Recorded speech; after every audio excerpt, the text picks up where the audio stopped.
What you see is a bunch of different chest exercises, and today I'm going to rank them from worst to best so you can be sure that you're only focusing on the ones that give you the gains you're after. So, by the time this video is over, you're gonna want to keep some of these, and then there's gonna be others that you kind of just want to throw away. So, with that being said, let's start ranking them one by one. Alright, so we're gonna work our way from the bottom to the top. And let me just point out that there are some criteria that will go into the selecting of where an exercise will fall.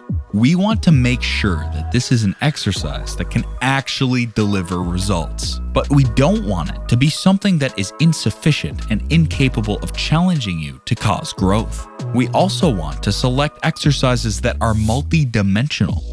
They are good for building muscle, but they're also capable of delivering good strength gains. We also have some exercises that are just downright bad. We'll get to those too. And that's why we start at the bottom of the list right here with the bench fly. Now, look, I understand that Arnold loved this exercise, but just because he loved the fly and I love Arnold doesn't mean that I have to love the fly. Not because I want to dislike the exercise, but more so that the research tells me that there are reasons to dislike it. Now, let's bring in some scientific evidence to back up our claims. A recent study conducted by Solstad and his team compared muscle activity in the barbell bench press versus dumbbell flies. So, can you guess the results? The bench press beats flies in terms of average muscle activation for all target muscle groups, including the pecs. The difference in muscle activity came mostly from the top third of the movement, where the bench press still effectively trained the pecs, but flies did not. This makes perfect biomechanical sense, of course. With dumbbells, the external moment arm is maximal in the bottom position, giving a great stretch, but with virtually no tension on the pecs in the top position.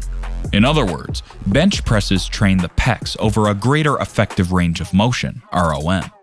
Most research finds that training with a greater ROM stimulates greater muscle growth. Now, speaking of injuries, some might even come to you if you stop being careful with your form. When you perform it on a bench in this unsupported way, with no safety net, you increase the risk of damage to the anterior shoulder capsule. That is something that you don't want to damage ever, because it's very hard to repair and restore normal mechanics after that happens. Not to mention increased risk of pec tear that happens because of the extreme positioning of your arms during this exercise. I have to put the big red X first and foremost through the bench fly, by the fact that there are many better alternatives to this exercise that I will cover for you later down on this list. Alright, so next up in the category of worst is one that actually might come as a surprise to you. It's none other than the standing cable press, and let's dive into why. The thing is that it challenges your core more than your muscles you're trying to build. The positioning and weight can make your abs work harder, but it's not optimal for chest gains. Moving along the bottom tier, we also have the incline bench press in this category. But with a twist, the angle matters a lot. Setting it at a 60-degree incline might not be the best for chest gains, as it shifts the focus more to your front delts. We need to find that sweet spot to maximize upper chest activation. But why? Why is the 60-degree incline bench press in the worst exercises category? A recent study evaluated the electromyographic activity levels of the pectoralis major, anterior deltoid, and triceps brachii during the bench press at various incline angles: 0 degrees, 15 degrees, 30 degrees, 45 degrees, and 60 degrees. And the results are quite enlightening. When it comes to the upper portion of the pectoralis major, the maximal EMG activity occurred at a bench inclination of 30 degrees. Meanwhile, inclinations greater than 45 degrees not only significantly increased activation of the anterior deltoid, but also decreased the muscular performance of the pectoralis major. So, considering this evidence, it's clear that a 60-degree incline bench press might not be the best choice if you're aiming for optimal chest activation. So, as we work our way through the worst exercises, it's not about discarding exercises altogether, but understanding their limitations and choosing wisely for optimal gains. But is that all? Nope. Now that we've covered some of the exercises that might not be the best for maximizing your gains, let's shift our focus to the better exercises category. These exercises offer a step up in terms of effectiveness and are more aligned with the science of muscle activation and growth. Starting off with the fundamental push-up. Now, before you dismiss it as too basic, remember, the basic push-up is a cornerstone of chest training. However, it's important to note that the basic push-up might not always provide enough challenge for those at advanced levels. But for beginners or as part of a comprehensive routine, it's a solid choice. Here's how you elevate your push-ups.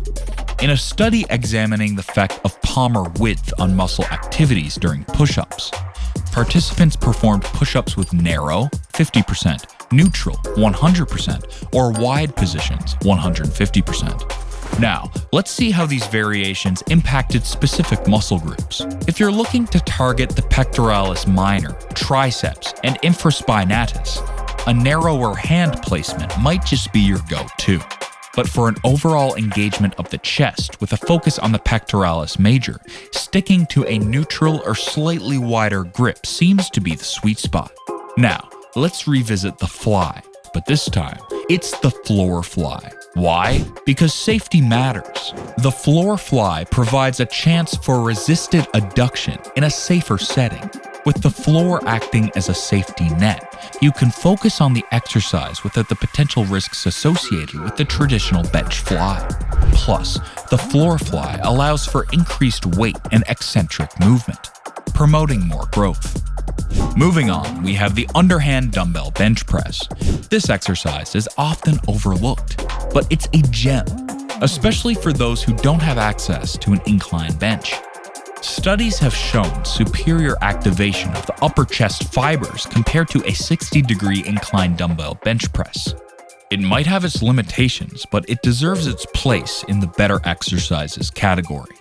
So, these exercises provide a better balance of challenge, safety, and muscle activation. But we're not done yet. Stay tuned as we climb up the tier list to explore even more effective chest exercises. Even better exercises. Here comes the even better still category. These exercises might not be the absolute best, but they certainly have their place in your chest routine. Let's jump right in. First up, we have the decline bench press. Now, this exercise doesn't always get the attention it deserves, but it can be a game changer. The decline angle activates the lower part of your chest, giving you that well-rounded development. It might not be the king, but it's certainly a valuable piece in the chess game of chest exercises. Now, let's talk about something you're probably already doing, the dip. I officially announce that the dip is the best version of a push-up. Why? Well, let's break it down. Firstly, the dip offers unparalleled opportunities for progressive overload. You can easily adjust the difficulty by adding weight, challenging your muscles to new heights. But wait, there's more. Ever thought of giving your dips a twist? Literally, adding a twist to your dips not only targets the chest, but engages those stabilizing muscles for an extra kick. And now we're getting a little closer to the top. It's now time to unveil the absolute best, the exercises that will sculpt your chest like nothing else. But first, here are some notable runner-ups. At our almost best category, we have the incline bench press, specifically at a shallower angle of 30 to 45 degrees. So, why the emphasis on angle selection? It's all about targeting those upper fibers for a well-rounded chest development. But despite its benefits, we're placing it in the almost best category because the next one takes the cake. But wait, should you use a barbell or dumbbell bench press? The classic debate sparks up as always. Which one reigns supreme? Let's settle this once and for all. In a study examining the traditional bench press performed with the bench in a horizontal position, researchers discovered a fascinating correlation. When utilizing a grip width between 150% and 200% of the biacromial distance, BAD, there's a notable increase in activation of the pectoralis major across various variations compared to the same relative load. The key takeaway here is that the traditional bench press, executed with this specific grip width range, proves to be highly effective in engaging the pectoralis major in most variations. It's a testament to the importance of fine-tuning your technique for optimal muscle activation. Now, for the grand finale, the exercise that deserves the crown, the cable crossover. This exercise takes the throne as the best chest exercise of all time. It's versatile, allowing you to target your chest from various angles. The constant tension and peak activation make it unparalleled in sculpting your pecs. So what makes it the undisputed champion? Well, science has a say in this. A recent study delved into the intricate details of shoulder injury prevention and the effectiveness of various chest exercises. And guess what stood out? The cable crossover. Let's break down the findings. The study involved 20 healthy subjects, and the focus was on comparing the bench press and cable pulley exercises. They used 15% and 30% of body weight, and the results were quite revealing. When it comes to protecting your shoulders, the cable crossover took the lead. The maximum absolute moments at the shoulder joint were significantly larger for the cable pulley exercises than for the bench press. But it's not just about raw strength, it's about training the full range of motion, ROM, and ensuring intramuscular coordination across the upper limbs. The cable crossover exercise proved to be a game changer in this regard. So, we've explored and ranked various chest exercises today. The key is understanding the reasons behind these rankings to tailor your workout for maximum gains. Now it's over to you. Incorporate these into your routine, focus on them, and watch your chest transform. But wait, what if I told you that although these exercises are hardcore, there's still another way for you to max out your chest gains? The ultimate chest exercise. This involves a strategic combination of movements where we craft the greatest of all time chest routine. And we're going to talk about that right here on this channel. So you better keep an eye out on that.